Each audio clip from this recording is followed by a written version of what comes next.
So mga tol, magandang balita para sa ating pambatong former 3 Division World Champion angas ng Pinas Janril Casimero.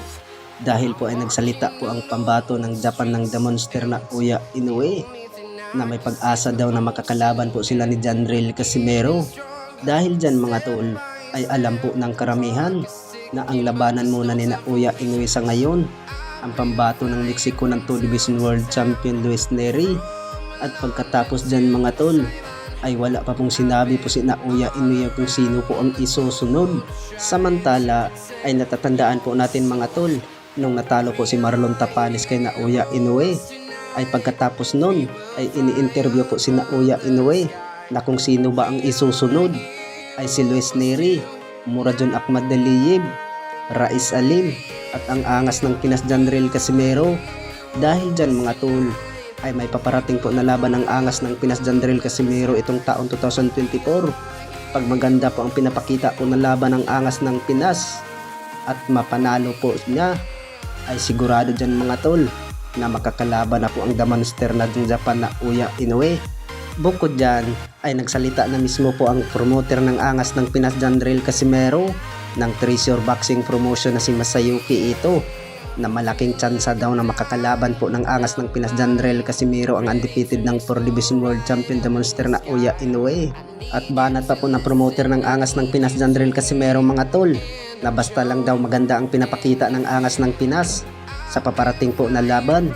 Speaking of Janril Casimero mga tol, na usap-usapan din sa ating pambato ng WBA at IBF Super Bantamweight World Champion Marlon Tapales at ang angas ng Pinas, na kumalat po ang poster ng dalawa na maglaban sana ngayong buwan ng Mayo. Bukod dyan ay sabi po ng promoter ng angas ng Pinas ay matutuloy din yan ang laban ni Marlon Tapales at Janril Casimero, pero hindi pa po, wala pa pong schedule na binigay mga tol, dahil po ay nag-focus pa po ang angas ng Pinas sa paparating na laban, pero wala pa pong sinabi kung sino po ang makakalaban po ng angas ng Pinas. Pero maganda daw ang laban ng angas ng Pinas Janril Casimero mga tol, parang world title daw. Higit dyan mga tol ay magandang balita din sa former 3 Division World Champion angas ng Pinas Janril Casimero, dahil po ay may lumabas po ng top 10 Pinoy box rate sa pound per pound. Ay number 1 po ang angas ng Pinas Janril Casimero at pangalawa lang po ang si Marlon Tapales.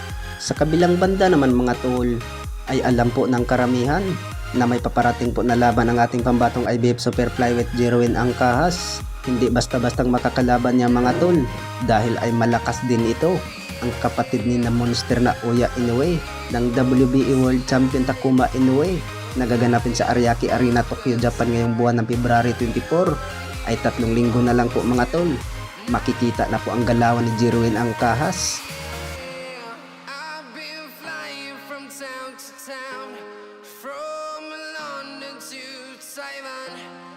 I've been all around the globe trying to protect your soul.